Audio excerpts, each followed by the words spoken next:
एक बार फिर से आप सभी का स्वागत है आप सभी के अपने हमारे हमरू पब्लिकेशन हाउस में। सबसे पहले आप सभी को रामनवमी की हार्दिक शुभकामनाएं। जितने भी हमारे भाई बहन हैं चलिए आप लोग जुड़ जाइए।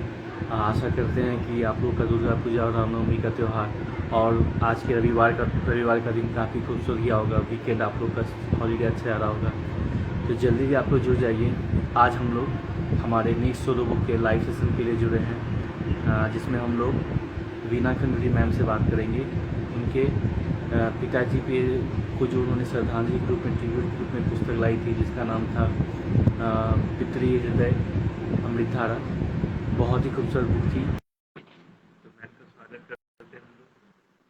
जल्दी जल्दी आप लोग भी जुड़ जाइए और इस सेशन को कंटिन्यू करते हैं। तो आ जाइए मैम। मैम कैमरा चेंज कर दीजिए। हाँ हाँ, एक सेकंड है। वहाँ पे एरो होगा, डबल एरो। हाँ, हेलो मैम, नमस्ते मैम। हेलो, हाय। सबसे पहले रामनवमी की शुभकामनाएं आप सबको, आपकी पूरी टीम को बधाइयाँ। और जैसे कि सोचा था, पिताजी मेरे भी ऐसे सोचा करते हैं, त्याग करो, त्याग। और दिन भी वही आया, रामनवमी। वो राम की तरह तो बनना बहुत मुश्किल है हर किसी को, लेकिन पिताजी के आदर्श कुछ ऐसे ही होते थे, त्याग करो, त्याग करो। तो हाँ, पूछे अभिषेक। जी, सबसे पहले तो मैम स्वागत है आपका। जी सर के लिए जो आपकी पुस्तक थी, आपकी श्रद्धांजलि स्वरूप थी, पितृ हृदय अमृतधारा। मैं चाहूँगा कि पहले उसके बारे में, उसके पीछे की कहानी के बारे में, आपकी जो मंशा थी, आपकी जो क्या आपका भावार्थ था, उसके बारे में बताइए और फिर हम लोग वार्तालाप शुरू करते हैं। जी मैम, शुरुआत कीजिए। मेरी आवाज साफ आ रही है आपको? बहुत सही आ रही है अच्छा, वो हाँ, पिताजी और मेरा वही था कि मतलब कविताओं में थोड़ा रुचि थी। और मेरा जो लेखन का कार्य आया है, वो पिताजी की वजह से आया, थोड़ा जेनेटिक हो गया। और मुझे भी था कि मैं लिखती थी, 7th 8th में थी तब से मैं लिखती थी, तो पिताजी भी साथ में बैठते थे। तो पिताजी जो अपना संकलन करते थे, तो वो अक्सर कहते थे कि इसकी बुक पब्लिश करवाएंगे। तो मैं आउट ऑफ कंट्री होने की वजह से मैंने कहा ठीक है पापा, आप रखो इसको, हम करेंगे एक दिन जरूर। पर जब तक मेरा यहाँ वापस आना हुआ, तब तक वो भगवान के पास चले गए। और फिर मैंने उनका जो ये इच्छा थी, बस यही मुझे पछतावा है कि मैं उनके जीते जी उनके हाथ पे किताब नहीं सौंप पाई। यही मुझे पछतावा है कि काश वो उनके सामने हम ये किताब पब्लिश करवाते। और ये आपके आपके माध्यम से, हमरू के माध्यम से आज ये सपना मेरा पूरा हुआ। क्या बात है। सर की फोटो। ये पिता, ये उनकी यंग की है। और ये क्या कहते हैं, ये उनकी अभी बैक पेज, आपके आपकी सलाह से ही मैंने ये बैक पेज, मम्मी पापा दोनों साफ दिख रहे हैं। श्रद्धांजलि है। जी जी, जी, माँ जी, हाँ पिताजी। है। जी। तो ये आज ये सपना आज रामनवमी के दिन पूरा हुआ। मुझे मुझे बहुत खुशी हो रही है। आज वो होते तो शायद बहुत ज्यादा तो हो सकता है, है ऊपर से वो, वो जहाँ भी है हाँ, देख रहे। इनफैक्ट क्या पता हो वो सकता है उनके कि हाथ में पुस्तक हो, क्या पता वो आपके बगल में बैठे पुस्तक को पकड़े बैठे जी हो। जी जी जी, हाँ बिल्कुल। और हो सकता है कि वो ये, और उनका जो कार्य मैंने संपन्न किया, तो मुझे क्या बात है। ये आप पारितोषिक। लोगों की तरफ से, आप लोगों क्या की तरफ से, और ये पुरस्कार अभिशाप, मिला। ये ठीक है आप मैम। भी हो। थैंक और यू ये मैम। मुझे आपने गिफ्ट दिया है। और साथ में एक मेडल भी है। मेडल भी है या। हाँ, ये देखिए, ये आप लोगों की तरफ से, हमरू की तरफ से, ये देखिए। ये अब ये आजीवन मुझे रहेगा, ये अमृत तो मिल गया है सर को। मतलब इसको बोलता है अमरता प्राप्त करना, रियल मायने में, सही मायने में सर को अमरता मिल गई है। सर ये मेडल में, स्टिकर में, बुक में, हमेशा जी, हमारे वेबसाइट में, किंडल में हमेशा ये रहेगा। मैम कैसा ये लग रहा है देखिए, आपको? जी मैम। बहुत खुशी होती है। बस थोड़ा सा यही वो पछतावा, और मैं बार बार यही कहूंगी कि मतलब ये जो है कि अगर पिताजी होते तो आज कितने प्रसन्न होते। और अति हर्ष के साथ वो ये सोचते, और आज शायद देख भी रहे होंगे कहीं से, किसी कोने से। होता है ना कि हम देवों को पूछते हैं तो एक अंश होता है। जी अच्छा, मैम, फिर बहुत। हाँ, और कुछ तो पूछोगे आप? हाँ जी मैम, ज़रूर। तो जैसा कि जी अभी सबको पता चल गया है कि सर जो है मैम के पिताजी उनकी ये पुस्तक है, उनकी रचनाओं का ये संकलन है, मैम ने करवाया है। हाँ, दूसरा जब प्रश्न है कि इसकी जो पुस्तक का जो नाम है, शीर्षक है, बहुत ही ज़्यादा साहित्यिक है, मतलब पितृ हृदय अमृत धारा। तो मैम इसके जी। नामांकन के पीछे की कथा और किस्सा अगर आप सुनाना चाहें तो फिर बहुत अच्छा लगेगा। प्लीज़ बताइए, नाम हाँ, रखने ये के पीछे असल का। में हम जो ये सोच ही रहे थे कि अभी ये काम हमने पूरा करना है, पिताजी की जो इच्छा थी और हम इसको आगे जाके पूरा करें। तो मेरे हस्बैंड यहीं पे बैठे थे, प्रशस्ति का कॉल आया। मैम, आपकी जो प्रशस्ति मैम है, तो उनका कॉल आया कि आप नाम क्या सोचोगे मैम। तो मेरे हस्बैंड यहीं पास से बैठे थे, तो उन्होंने कहा कि मैं बताता हूँ। मैं कहा बिल्कुल, अच्छा आप बताइए। तो ये मेरे हस्बैंड का नाम सजेशन किया हुआ था कि उन्होंने ये नाम, और बहुत अच्छा नाम, मुझे मुझे एक ही बार में क्लिक कर गया और प्रशस्ति को भी बहुत अच्छा लगा ये नाम। तो मैंने कहा यही नाम होगा। और शुरू में जो 2 लाइन उन्होंने ही लिखी है, हस्बैंड मेरे वो भी साहित्य में रुचि रखते हैं। तो ये जो सुनाइए। किताब के, हाँ मैं सुनाती हूँ आपको।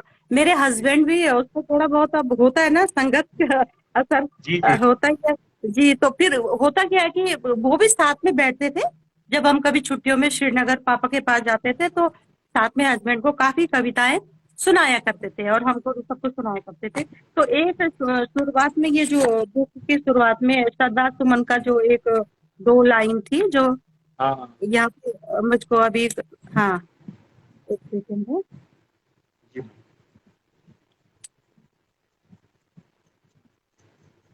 इसमें उन्होंने डाली थी कि सरदार सुमन अर्पित करते हैं। 2 लाइन है इस पे, हाँ, हाँ। कविता में ये वाली थी। देख नहीं पा रही मैं कहाँ पे। अच्छा, और पूछे आप, क्वेश्चन पूछे आप। ये है, जी, जी, ज़रूर, ये ज़रूर। तो सबसे ये पहले कि जी, ये वाली, हाँ, हाँ। ये मैं पढ़ के सुना दूं आपको कि हाँ, हाँ, सुनाइए, खोकर, सुनाइए प्लीज़। ये मेरे पति ने लिखा था, हस्बैंड ने। खोकर जिन्हें हम एक पल चैन न पाते हैं, खोकर जिन्हें हम एक पल चैन न पाते हैं, याद उन्हें करके हम श्रद्धा सुमन चढ़ाते हैं। क्या खाते हैं? याद वाह! उन्हें करके हम श्रद्धा सुमन श्रद्धा सुमन चढ़ाते हैं। चढ़ाते हैं। 2 लाइन उन्होंने, मैंने ये उनकी तरफ से ऐड की थी। अच्छा, आप पूछे अभिषेक। जी, तो मैम जैसा कि आपने बताया कि सर के बारे में बताया, आपके हस्बैंड के बारे में बताया और मुझे याद है सुबह मैं आपसे बात कर रहा था, तो आपने बताया था जी, कि आप भी लिखते थे, आपके पिताजी भी लिखते थे और आपकी दादी माँ भी लिखती थी। तो आपकी जो पूरा आपका जो पूरा परिवार है, उनका जो डीएनए है, खून है, स्ट्रक्चर है, वहाँ पे ही साहित्य जी, है, लेखनी है। जी।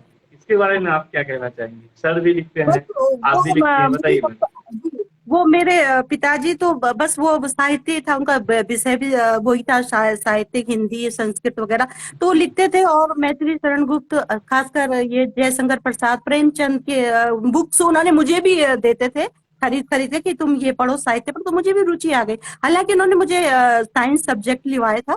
मैं बीएससी फिजिक्स केमिस्ट्री से हूँ। लेकिन उनकी उनकी उनका रुझान देख के मेरा भी रुझान आया और मैं भी पढ़ने लगी। और जब मैं साथ में वो प्रेमचंद की किताबें, गोदान वगैरह सब मुझे प्रेजेंट करते थे बर्थडे वगैरह में, तो मैं पढ़ती थी। तो इस तरह से मेरा लेखन कार्य में भी आ गया। तो पापा बहुत अच्छा, मतलब बहुत वो थे, काम कूल, कोई डांटना डपटना कुछ नहीं बच्चों के साथ। तो मैंने एक कविता लिखी है अपने पापा को डेडिकेट करती हूँ, पिताजी को, जी मैम, कि सुनना चाहेंगे हम लोग, प्लीज़ हाँ, सुनाइए। मैं दो भाइयों के पीछे थी। एक सिस्टर, तो मैं भले बड़े लाड से थी 2 भाइयों के जी, पीछे। तो जी, वो जी। मुझे ना बिल्कुल कांधे में उठाए पूरे श्रीनगर बाजार में घूमते थे। तो उनकी यादें क्या मैंने बात 4 पंक्ति लिखी है। जबकि मैं नन्ही परी, जबकि मैं नन्ही परी, कहते थे पापा मुझको, तू है फूलों की राजकुमारी, तू है क्या बात है! फूलों की राजकुमारी। हर जिद पूरी किया करते थे, पलकों में बिठाया करते थे, श्रीनगर की गलियों में कांधे पे लिए फिरा करते थे। कोई कुछ भी बोले, मेरे पैर जमीन पर न धरने देते, क्योंकि वो मुझे कहते थे, तू है मेरी राजकुमारी, तू है मेरी राजकुमारी। ये ये मैं राजकुमार, उनको वाह! डेडिकेट करती हूँ, कुछ पंक्तियां।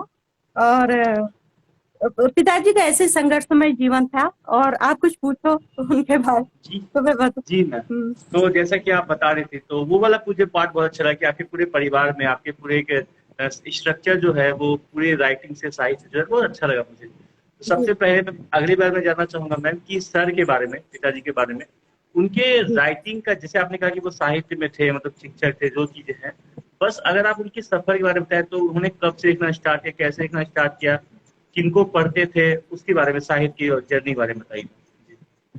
जैसे मैंने आपको बताया कि सब्जेक्ट उनके लिटरेचर था, हिंदी संस्कृत वगैरह, फिर उन्होंने हिंदी से किया, तो उनका लेखन में होता नहीं जैसे किसी को एक्टर बनने का होता है तो उनको वो रुझान होता है, किसी को गीत संगीत में, तो उनको बस लिखने का ही रुझान था। लिखो पढ़ो।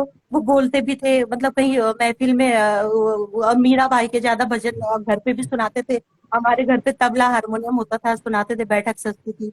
तो मीरा बाई के भजन हो गए, सूरदास जी के भजन हो गए, और खुद भी फिर उनका रुझान इस तरह से बढ़ने लगा, लिखने लगे। तो अभी तो इनका तो कुछ भी पापा का ये कुछ भी नहीं है। ये तो एक अंश मात्र था कि कितनी रचनाएं तो उन्होंने मतलब लाइव बोली होंगी और कभी लिखी भी नहीं होंगी। कोई इतना क्रेज नहीं होता था भाई, ये होता था कि बोलना है महफिल में, अपने शब्द व्यक्त करने हैं। बस ऐसे कोई रुझान आ गया लिखने में। क्या बात है।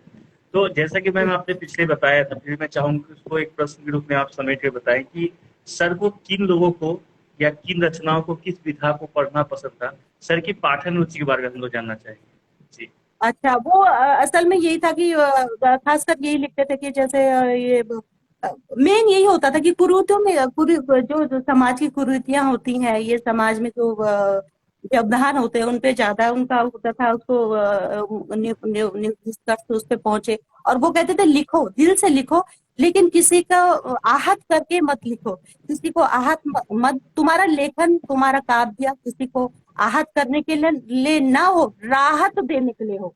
क्या राहत बात है। देने के लिए। हाँ। बहुत आहत, खूबसूरत। आहत के लिए नहीं हो, राहत के लिए हो, कि किसी के दिल को सुकून मिले। तुम अपनी कुछ भी पंक्तियां अगर तुम कागज, कोरे कागज में लिखते हो, एक काव्य का रूप या लेखन का रूप हो जाता है, लेकिन वो किसी को आहत न करे, राहत दे। तो बहुत यही उनका कथन था। जी। बहुत खूबसूरत। तो मैम बात हो रही है उनकी लेखनी की, आहत न देकर राहत देने की, तो मैं चाहूंगा कि कोई भी उनकी एक लेखनी, एक रचना छोटी सी आप सुना दे हमें, तो बहुत अच्छा लगेगा मैम, प्लीज। वो एक मैंने यहीं पे लिखा, अभी साफ साफ लिख, मतलब थोड़ा नजर का भी है ना, तो लिख के रखी है कि जी सुनाइए। अक्सर उनके विचार भी ऐसे ही होते थे। अपने अंतर मन में झांक अरे ओ मन, वाह। अपने अंतर, अंतर, उनका बहुत टफ होता था साहित्यिक। हम तो साधारण शब्द लिखते हैं, लेकिन जी वो जब शुद्ध हिंदी, हिंदी के क्लिष्ट हिंदी जिसको शब्द बोलते हैं थोड़ा जी। मुश्किल होता था। हाँ। अपने अंतर मन में झांक अरे ओ जन, क्या ढूंढ रहा है तेरा मन, क्या क्या ढूंढ बात है। रहा है तेरा मन, तेरा मन। पंच, पंच महाभूतों से निर्मित, पंच वाह। महाभूतों से महाभूतों से निर्मित, निर्मित। कैसे जीर्ण हुआ तेरा ये तन, वाह। कैसे, कैसे जीर्ण हुआ तेरा ये तेरा तन, ये जीवन। सुख दुख की देख उभय नाव को, ये वाह। डोलती है ना, सुख दुख की देख उभय नाव उभय को, नाम। क्यों, क्यों है मानस सब चंचल, वाह। क्यों है मानस सब चंचल, हाहाकार मचा क्यों है नर, क्यों विकल हुआ तब कण कण कण। ये कुछ पंक्तियां लिखी है मैंने, बहुत लंबी भी है ये। शुद्ध तो हिंदी और मतलब बहुत तुकबंदी जिसको बोलते हैं। हम तो, हाँ जी अविशार, हम तो उनका कुछ भी नहीं लिख पाते, हम तो जी साधारण हिंदी लिखते हैं, कुछ भी नहीं है। और वो तो बहुत, उनका तो बहुत टफ होता है। असल में शुरू में मैंने ये गौरी, गौरी जी के नंदन शंकर प्यारे, उनके एक स्तुति है, गणेश वंदना है फर्स्ट पेज में, कि गौरी जी के नंदन शंकर प्यारे, देवगणों में अग्रज न्यारे, धन्य धन्य भाग हमारे, घर आए घर आए। वाह। ये गणेश जी के थे, है ना। तो इस तरह से अभी कुछ और आप पूछो अभिषेक। जी जी जी। तो जैसा कि आपने बताया उनके लेखन, पाठन और संदेश दिया गया, तो जैसा कि मतलब एक होता है ना कि हमारे लिए प्रेरणा होते हैं, तो ऐसी कुछ बातें बताइए कि जो हमारे आज के युवा हैं वो प्रेरणा ले सके, या अगर सर होते तो बच्चों को क्या संदेश देते, या जो लोग लेखनी में आना चाहते हैं, लेखक लेखा तो सर क्या सुझाव देते, सलाह देते, उसके बारे में सर की तो कुछ विचारधारा बारे में आपने बताइए। हाँ, तो जो अगर अगर अगर जैसे पापा मुझे अक्सर जो कहा करते थे, जो कहा करते थे, तो वो मैंने अपने शब्दों में लिखा है। और ये पूरे संदेश होगा नव युवक को, नव जो युवतियां लिखना चाहती हैं। और मैं उन सबसे यही कहूंगी कि कुछ नहीं, अपनी मन की बातें तुम अगर किसी कागज पे लिखती हो तो वो काव्य का रूप हो जाता है। और बस अच्छा लिखो। तो ये मैंने सुनाइए मैं। लिखा था संघर्ष पे। पापा क्या का बात। जीवन काफी संघर्षमय रहा है। उनके पापा आजाद हिंद फौज में थे, मेरे दादाजी। अरे वाह। तो वो 12 वर्षों के बाद लौटे थे, 12 वर्ष के बाद लौटे थे आजाद हिंद फौज से। तो दादी ने बहुत संघर्ष किया था, और मेरे पापा सबसे बड़े थे, त्याग उनका था, और सबसे 5 भाई बहनों में सबसे बड़े थे पापा। तो उन्होंने शुरू से ही रामलीला वगैरह में अपना तबला वगैरह बजा के और माँ का हाथ बटाया कि घर का कैसे चलता। तो इस तरह से उनका संघर्षमय था, तो हमें भी वो सिखाते थे कि संघर्ष से घबराना नहीं है। तो मैंने एक पोयम लिखी थी, संघर्ष से घबराना नहीं है। जी मैम, मैं सुनाइए। चिड़िया चिड़िया को देख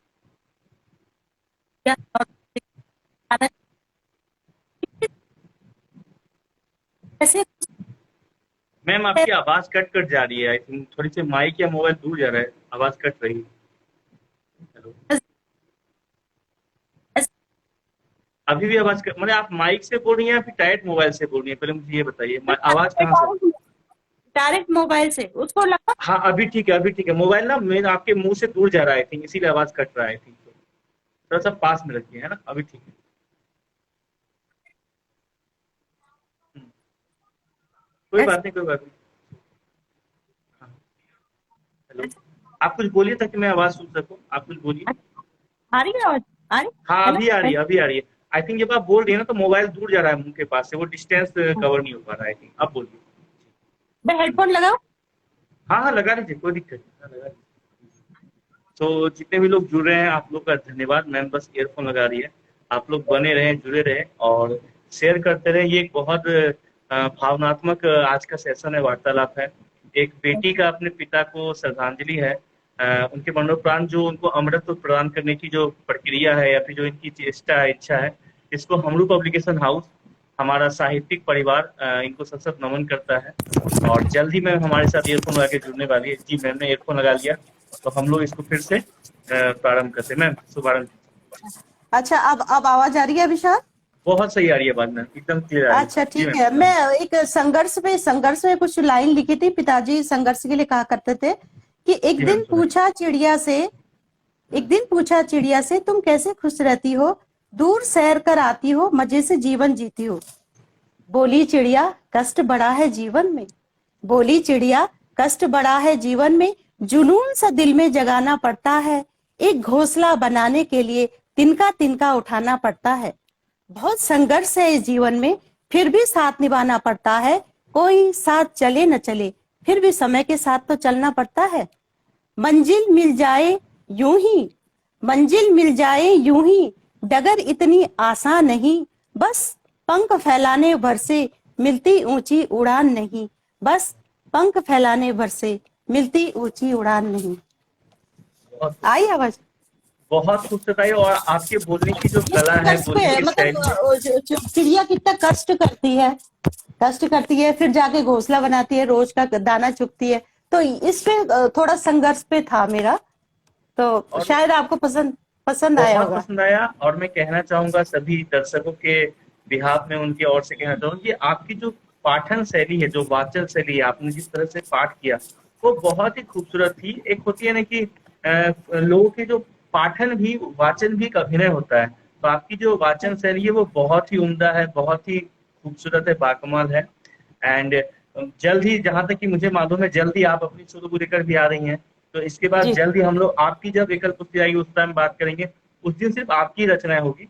तो मुझे बहुत अच्छा लग जी। रहा है सुनने में। मैं चाहूंगा मैम या तो आप अपनी, या तो एक सर की कोई एक और रचना सुनाइए, क्योंकि बहुत अच्छा लगा मुझे पिछली रचना सुन के। मैं चाहूंगा एक और अच्छा रचना आप सुनाइए, चाहे आपकी या सर की, किसी की भी, कोई दिक्कत नहीं है। बस आपकी जुबानी अच्छा सुनना एक चाहिए।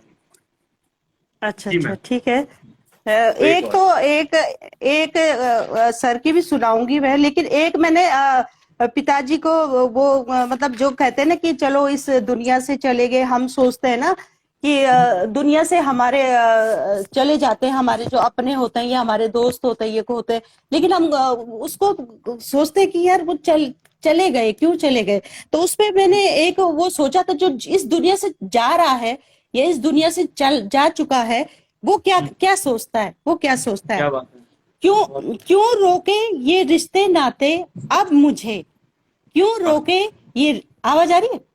जी बहुत आवाज, खूबसूरत सुनाइए, आवाज आ रही है। अच्छा।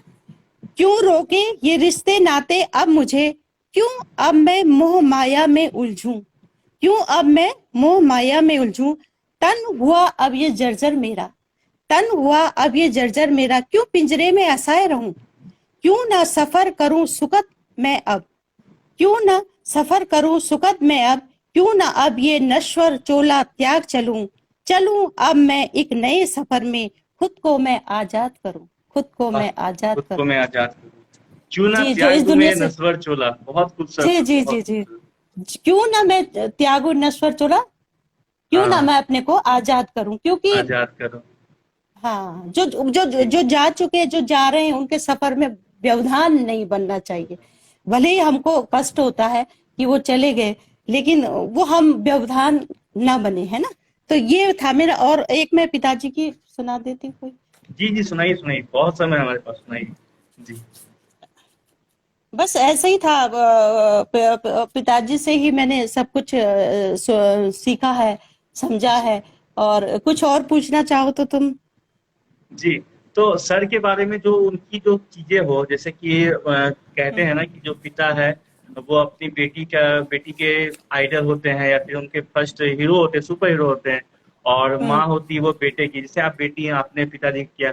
तो सर की ऐसी कौन सी बातें थी जो आप हमारे साथ शेयर करना चाहेंगे, या उनको सुपर डैड बनाती थी, सुपर हीरो बनाती थी, बेस्ट फादर बनाती थी, उनके बारे में कुछ बताइए, जो खूबियां बताइए उनके बारे में, किरदार का, या एज ए फादर, हाँ या एज ए पर्सन, हाँ, प्लीज। जैसे, हाँ, जैसे मैंने कहा कि पिताजी बहुत शांत स्वभाव के और त्याग मूर्त, भाई बहनों का पूरा ख्याल रखा, उनकी पढ़ाई करवाई और उनको जॉब पे लगवाया, बहुत साथ दिया। दादाजी का भी, जो उसके बाद जब आ गए आफ्टर 12 ईयर्स, तो उन्होंने बहुत ज्यादा किया, और हमको भी यही सिखाते थे। वो कहते थे कि त्याग भावना रखो, और किसी से ईर्ष्या नहीं करनी, इस तरह से उनके विचार हुआ करते थे। और छोटी छोटी बातों पे विवाद न करो, मतलब किसी से भी, घर हो या परिवार हो या हमारे आस पड़ोस हो, ऐसे छोटी छोटी बातों को लेके हम लड़ झगड़ पड़ते हैं। ये कोई मुद्दा नहीं होता कि हम आपस में किसी से भी। और वही है अभिशार, मैंने तुम्हें पहले भी बताया था कि वो यही था कि धर्म सब संभाव है, सब धर्म एक जैसे हैं, बस अपने अपने धर्म का धर्म हमें सिखाता है केवल राह पकड़ना, मंजिल हमारी एक है। मंजिल जो है वो एक ही है, ईश्वर का एक ही है, केवल राह अलग है। राह अलग है, मंजिल एक है। किसी भी राह से तुम अगर ईश्वर को पाओ, सत्य को पाओ, यही उनका, हम सबको भाई, चारों भाई बहनों को, दो बड़े भाई और एक मेरी छोटी बहन सुषमा, अभी वो लाइव देख रही होगी आपको। तो हमारा, हमको यही उन्होंने शिक्षा दी, और शायद हो सकता है कि हम आगे भी उनका, उनके उस आदर्शों पे आगे चले, कोशिश पूरी करते हैं, पूरा अच्छा निभाएं इसको, अपने जीवन को।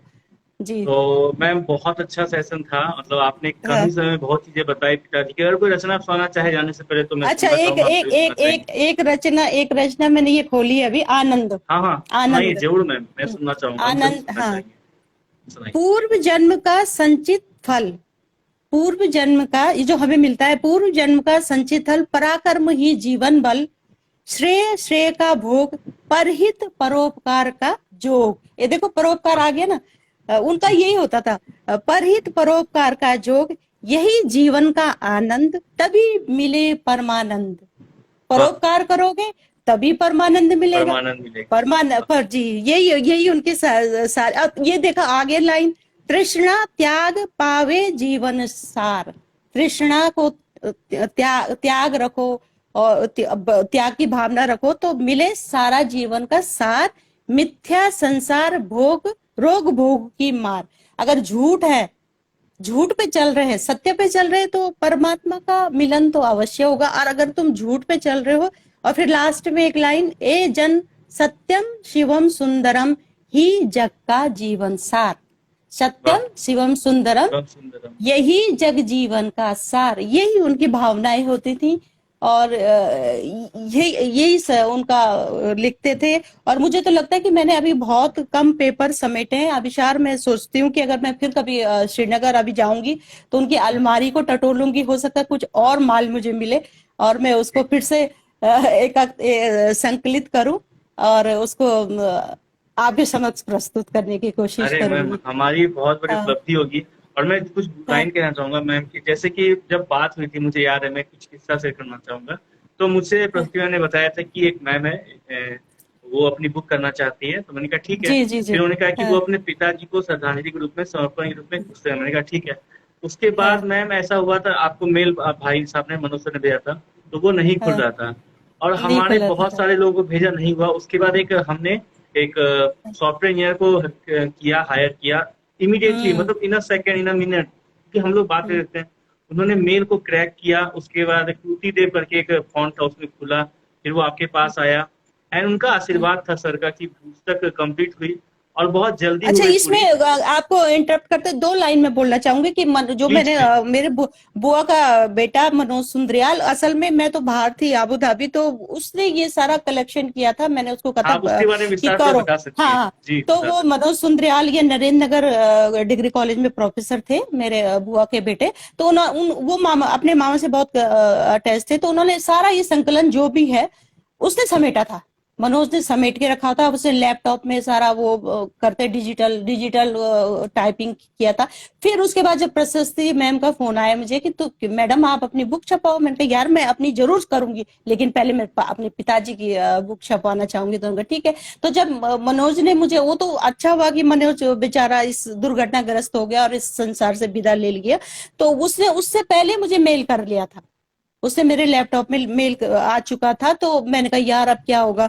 तो जैसे ही मेल खोला तो सारे शब्द उलट पुलट थे, मतलब समझ नहीं आ रहा था। फिर मैंने प्रशस्ति को बोला यार सो तो गड़बड़ हो गया, अब क्या होगा। तो प्रशस्ति ने कहा एक बार मैम हमको भेजो। तो मैंने आप लोगों को भेजा था, फिर वो सब कुछ हुआ।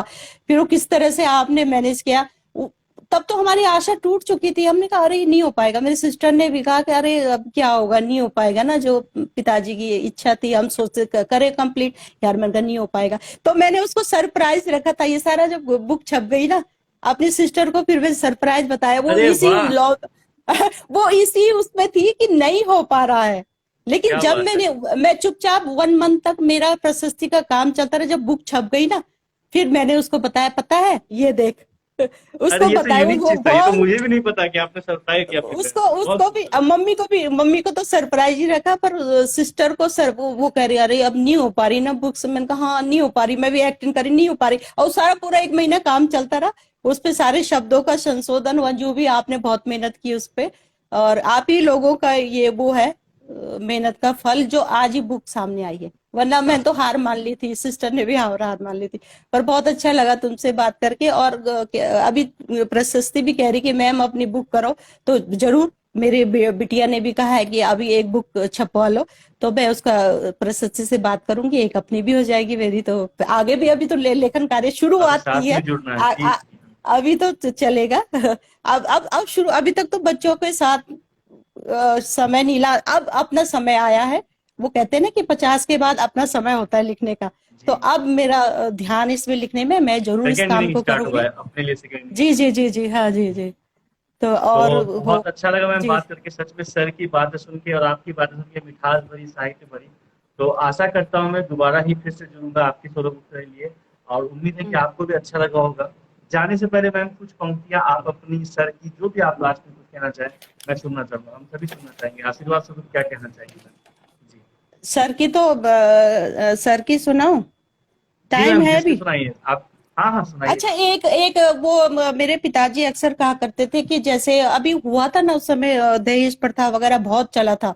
तो दहेज जी प्रथा पे बहुत था। तो होता क्या था कि जो सच्चे हैं, जो जो सच्ची लड़कियां हैं, वो तो खैर हुई है इसके इससे। लेकिन कई लोगों ने क्या किया था कि कई परिवार ने, ये कई लड़कियों ने ये किया कि एक वो हत्ता बना लिया था, हथियार, कि हाँ यार हम ससुराल में जाएंगे और दहेज प्रथा का आरोप लगा विरोध के, करेंगे। और इस तरह से हाँ, नहीं नहीं, दहेज प्रथा का झूठा आरोप लगाएंगे ससुराल अच्छा। वालों पे। हुआ था ऐसे, मतलब करते थे अक्सर। हम मानते हैं कि दहेज प्रथा में भी होता है। लेकिन कुछ लोगों ने, जो बहुत ज्यादा होते ना चालाक टाइप, उन्होंने ये सोचा था, मैं मतलब कि चलो दहेज प्रथा पे मतलब केस मैम काफी हुए थे साढ़े कि दहेज। मैम हाँ 3:30 बजे हाँ। से भी एक लाइव सेशन है, 1 मिनट बचा अच्छा हुआ अच्छा अच्छा। तो उस है। पे इसीलिए मैंने उन्होंने कहा था किया था। लास्ट में। हाँ हाँ। तो एक दहेज मिनट बचा प्रथा पे हुआ है। किया। अच्छा अच्छा अच्छा। तो यही था ना उनका कि वो दहेज प्रथा के, वो लड़कियों के लिए कहा था कि इस तरह झूठा आरोप मत लगाओ। तो दहेज विरोध कानून की पुस्तक थमाकर विदा करते समय पुत्री ने पिता से बोले कि बेटी ये अमोघ सस्ते सहेज कर रखना, फिर बढ़ देख सारे काम अपनी मर्जी से करना। ये कविता है जी तो इस मैम, पे है ना। जैसा मैंने कहा हाँ आज मतलब इसको हाँ रखते हैं, फिर दोबारा आपके साथ कभी सेशन कर हाँ सकते हैं जब आपको हाँ समय हाँ मिले, हाँ है ना? क्योंकि हाँ सारे हाँ बुक बिल्कुल। जस्ट अभिषेक मंदानिया जी के हाँ ही आपको हाँ जस्ट वो किसी और का मैं देखा था उसको, और किसी और का। देखा है ठीक ना है, तो इसीलिए ठीक। तो हाँ ठीक है विशाल। तो फिर बात रही है अ- दोबारा आपके साथ मैं आऊंगा मैम, जो मुझे बहुत अच्छा लगा आपसे बात करके, हम सभी को अच्छा जी लगा जी होगा जी। बात करके। तो हाँ हाँ धन्यवाद मैम, अपना आशीर्वाद बनाए रखिए, धन्यवाद जी मैम। बाय मैम, ठीक है, टेक केयर, शुक्रिया, नमस्कार, thank you ma'am, bye. Thank you. तो आप सभी को मैं बताना चाहूंगा, अभी जस्ट कुछ सेकंड्स में, 5 से 10 सेकंड में मैं दोबारा जुड़ रहा हूँ। हमारे दूसरे सोलो बुक ऑथर अभिषेक मंदानिया जी जुड़ चुके हैं, तो उनके साथ मैं दोबारा आ रहा हूँ, जस्ट 10 सेकंड में आ रहा हूँ, तुरंत आ रहा हूँ। Thank you very much guys.